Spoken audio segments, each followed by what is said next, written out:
Hello students, आज मैं आपको सिखाने वाला हूँ कि ऑर्थोगोनल सर्कल्स क्या होते हैं। अब देखो, ऑर्थोगोनल जो कॉन्सेप्ट है ये सर्कल्स के लिए नहीं, जनरल कर्व्स के लिए होता है। What is orthogonal curves? कि भाई ऑर्थोगोनल कर्व्स हमारे पास क्या होते हैं। भाई दो कर्व को ऑर्थोगोनल कर्व कहते हैं अगर एंगल ऑफ इंटरसेक्शन, कि भाई उनके बीच का जो एंगल ऑफ इंटरसेक्शन है वो 90 डिग्री हो जाए at each point of intersection. समझो डेफिनेशन क्या है कि two curves are said to be orthogonal if angle of intersection at each point of intersection is 90 degree. अब what is this angle of intersection? क्या ये angle of intersection क्या होता है? जैसे सपोज करो एक कर्व ये है, एक कर्व ये है, तो इनके पॉइंट ऑफ इंटरसेक्शन पे, इनके पॉइंट ऑफ इंटरसेक्शन पे टेंजेंट्स के बीच का बना एंगल, कि भाई जैसे ये इनका पॉइंट ऑफ इंटरसेक्शन है, ये टेंजेंट है, ये दूसरी टेंजेंट है, तो इन टेंजेंट के बीच में ये जो एक्यूट एंगल है that is what? Angle of intersection. ये हमारे पास एंगल ऑफ इंटरसेक्शन है। अब अगर ये एंगल ऑफ इंटरसेक्शन 90 डिग्री हो जाए जी, तो ऐसे कर्व को हम क्या बोलेंगे? Orthogonal curve. सिंपल, कि two curves are said to be orthogonal if angle of intersection at each point of intersection is 90 degree. अब इस बात को हम सर्कल के लिए ले आते हैं कि भी सर्कल के लिए हमारे पास ऑर्थोगोनल सर्कल्स क्या होते हैं। अब देखिए ऑर्थोगोनल सर्कल्स, भाई दो सर्कल्स हैं, लेट से एक सर्कल है S1 इज इक्वल टू 0, एक सर्कल है S2 इज इक्वल टू 0। ठीक है, two circles are said to be orthogonal if angle of intersection is 90 degree.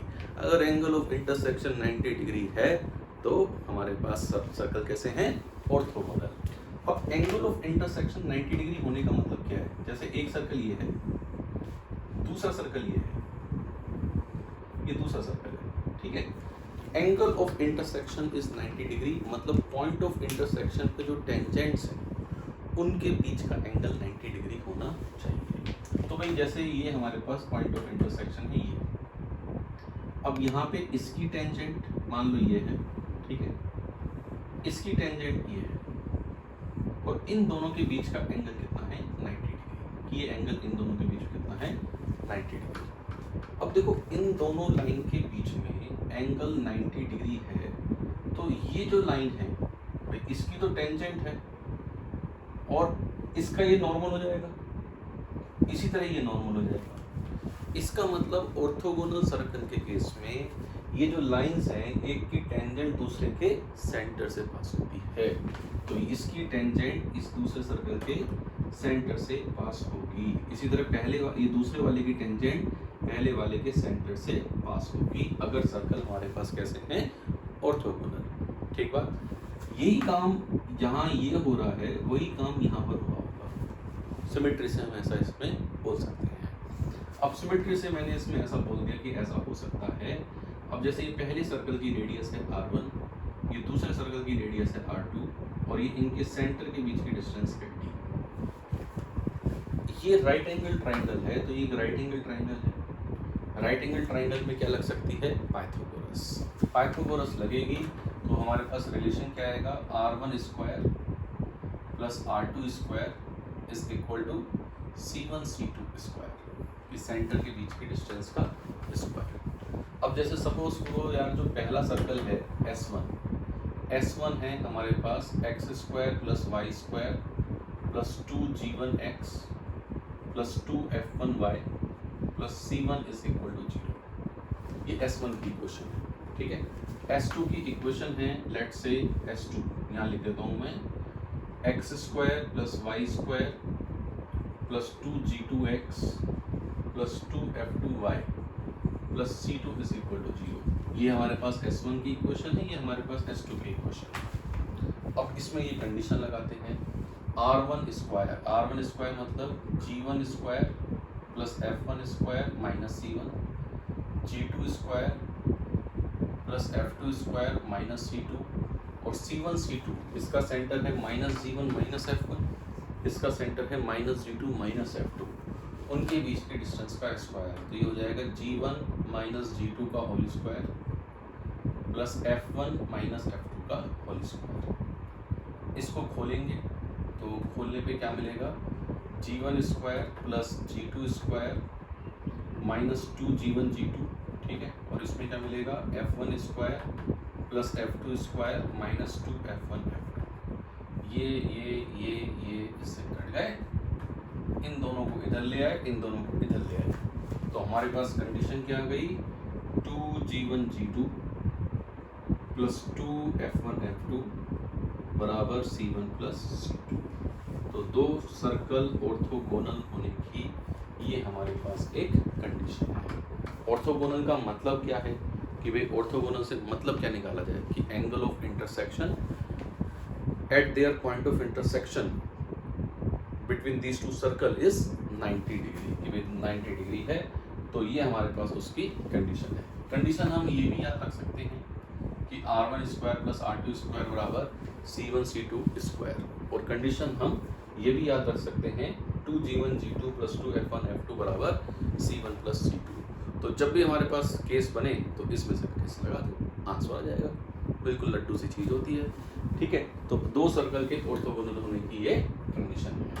इन पे क्वेश्चन देखते हैं कि भाई क्वेश्चंस किस तरह के हो सकते हैं। जैसे एक क्वेश्चन है हमारे पास, क्वेश्चन नंबर 1। क्वेश्चन नंबर 1 में हमें एक सर्कल दे रखा है X square plus Y square plus 8x plus 3y plus 9 is equal to 0। दूसरा सर्कल दे रखा है हमें X square plus Y square plus 2x minus Y minus lambda is equal to 0। Find the value of lambda so that these two circles are orthogonal. Question लिख लीजिए, find value of lambda so that these two circles are orthogonal circle. बहुत ही आसान सा question है। अब ये दोनों सर्कल ऑर्थोगोनल होने चाहिए, तो इसके लिए g1 कितना है 4, f1 कितना है 3/2, इसके लिए g2 कितना है 1, f2 कितना है -1/2, c1 कितना है 9, c2 कितना है -λ। ठीक बात, तो बस लगाते हैं कंडीशन 2g1 g2, तो 2g1 g2 तो 2 × 4 8 × 1 प्लस 2f1 f2 3 × -1/2। ठीक बात, 3 × 2f1 इज 3, f2 इज -1/2 बराबर c1 plus c2 9 minus lambda. ठीक बात, तो ये हमारे पास कितना आ गया 8 minus 3/2 is equal to 1 minus lambda, sorry 9 minus lambda. तो लैम्डा इधर ले आए, 8 इधर गया तो 1 प्लस 3/2, तो 1 plus 3/2 that will be 5/2। So the value of lambda will be 5/2। ये लैम्डा 5/2 होगा तो ये दोनों सर्कल एक दूसरे से कैसे होंगे, ऑर्थोगोनल। लड्डू क्वेश्चन है ना, ये कॉन्सेप्ट ही लड्डू है, इस कॉन्सेप्ट में कुछ है ही नहीं था। चलिए एक क्वेश्चन और करते हैं, है ना, और कॉन्सेप्ट अच्छा हो जाएगा ये। एक क्वेश्चन थोड़ा सा अलग करते हैं अब, क्वेश्चन नंबर 2। जैसे फाइंड, क्वेश्चन है find equation of circle, find equation of circle passes through origin, passes through origin, passes through origin, ठीक है। Center lies on the line and center lies on line, center lies on line, x minus y is equal to 0 and cuts circle x square plus y square minus 4x minus 6y plus 10 is equal to 0 orthogonally. करिए question, इस question को करिए। एक ऐसा circle है जो origin से पास होता है, सेंटर इस लाइन पर है और इस सर्कल को ऑर्थोगोनली कट करता है। अब देखो यहाँ पे जैसे सर्कल की इक्वेशन, देखो मैंने आपको स्टार्टिंग में ही बताया था कि सर्कल की इक्वेशन निकालने के लिए हमेशा हमें कितनी कंडीशन चाहिए? 3, क्योंकि हमेशा हमें 3 कंडीशन चाहिए 3 कंडीशन में 3 अननोन है GFC, तो GFC की वैल्यू बताने के लिए हमें 3 कंडीशन चाहिए। अब 3 कंडीशन में यहाँ पे जैसे क्या है, 3 कंडीशन हमारे पास, ओरिजिन से पास होता है, सेंटर इस पे लाई करता है और इसके ऑर्थोगोनल है। 3 कंडीशन हो गई। अब लगाते हैं, ओरिजिन से पास होता है तो 0 0 सेटिस्फाई करेगा, तो C हमारे पास कितना आ गया? 0 आ गया। पहली कंडीशन ये हो गई।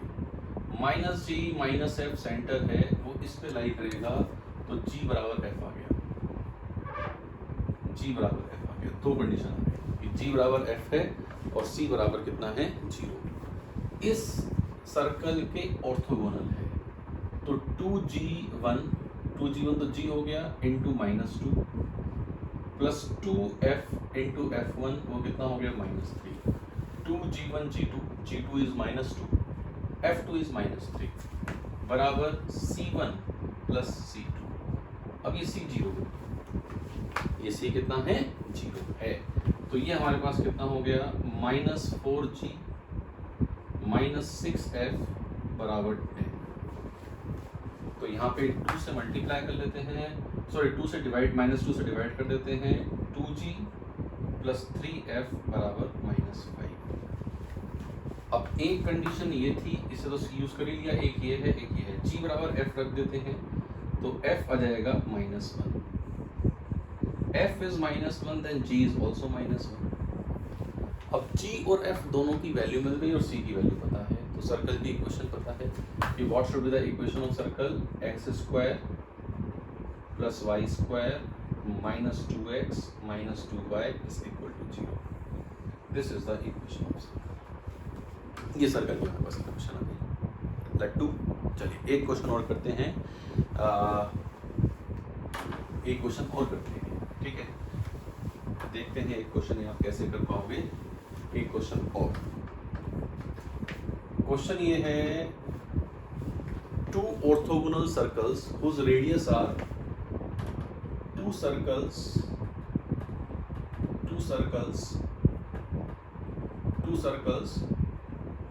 whose radius are 4 and 8 respectively are orthogonal to each other,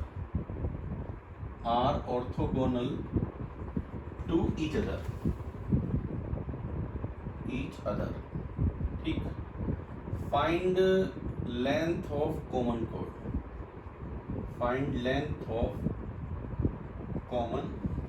कि भाई कॉमन कोड की लेंथ क्या होगी, हमें कॉमन कोड की लेंथ बतानी है। अब देखो 2 सर्कल हैं, एक सर्कल की रेडियस 4 है, एक सर्कल की रेडियस 8 है। जैसे ये एक सर्कल है ना, ये एक छोटा सर्कल है, ये दोनों सर्कल ऑर्थोगोनल सर्कल्स हैं, मतलब ये एंगल 90 डिग्री है, ये एंगल 90 डिग्री है ना। अब ये एंगल 90 डिग्री है हमारे पास, कि this angle will be 90 degree. ये एक की रेडियस 8 है, एक की रेडियस 4 है। अब यहाँ पे ये 90 डिग्री है, तो हमें ये कॉमन कोड की लेंथ बतानी है कि कॉमन कोड की लेंथ क्या होगी। What should be the length of this common code? लगाओ दिमाग कि कॉमन कोड की लेंथ कैसे निकाल सकते हैं। अब देखो कॉमन कोड की लेंथ निकालने के लिए हमें सिर्फ और सिर्फ ज्योमेट्री का यूज करना है। जैसे मान लो ये एंगल थीटा है, मान लो ये एंगल कितना है? थीटा। तो इस वाले ट्राइंगल में ये एक राइट एंगल ट्राइंगल है, हाँ या ना? tan थीटा कितना होगा? tan थीटा बराबर perpendicular upon base 8/4 which will be 2, कि tan थीटा हमारे पास 2 के बराबर होगा। अब tan थीटा 2 है, मुझे ये लेंथ निकालनी है, ये लेंथ पूरी। डेफिनेट बात है ये लेंथ इसका डबल होगी, ठीक है? ये 4 है, ये थीटा है, तो ये कितना हो गया? सोचो, ये 4 है, ये थीटा है, तो ये लेंथ कितनी हो गई? 4 sin थीटा। तो ये 4, ये थीटा, ये परपेंडिकुलर, यस, तो ये कितना हो गया? 4 sin थीटा। 4 sin थीटा का डबल कर दो भाई, तो that is length of common code. ये हमारे पास लेंथ ऑफ कॉमन कोड है 8 sin थीटा। तो साइन थीटा कितना होगा 2/√5, तो 16/√5 that should be the answer. तो ये हमारे पास और भी आसान क्वेश्चन हो गया, आसान लगा है, हुआ नहीं है ना, क्वेश्चन तो अच्छा है ये। तो बच्चों ये हमारे पास क्वेश्चन थे ऑर्थोगोनल सर्कल के। तो इस छोटे से लेक्चर में मैंने अपना जो ऑर्थोगोनल सर्कल वाला कॉन्सेप्ट है ये आप लोगों को कन्वे किया है। उम्मीद है ये ऑर्थोगोनल सर्कल आपके दिमाग में सेट हो गया होगा। आगे की बातें पढ़ेंगे अपने आगे वाले लेक्चर में। इस लेक्चर के लिए इतना ही। Thank you, bye bye, Tata.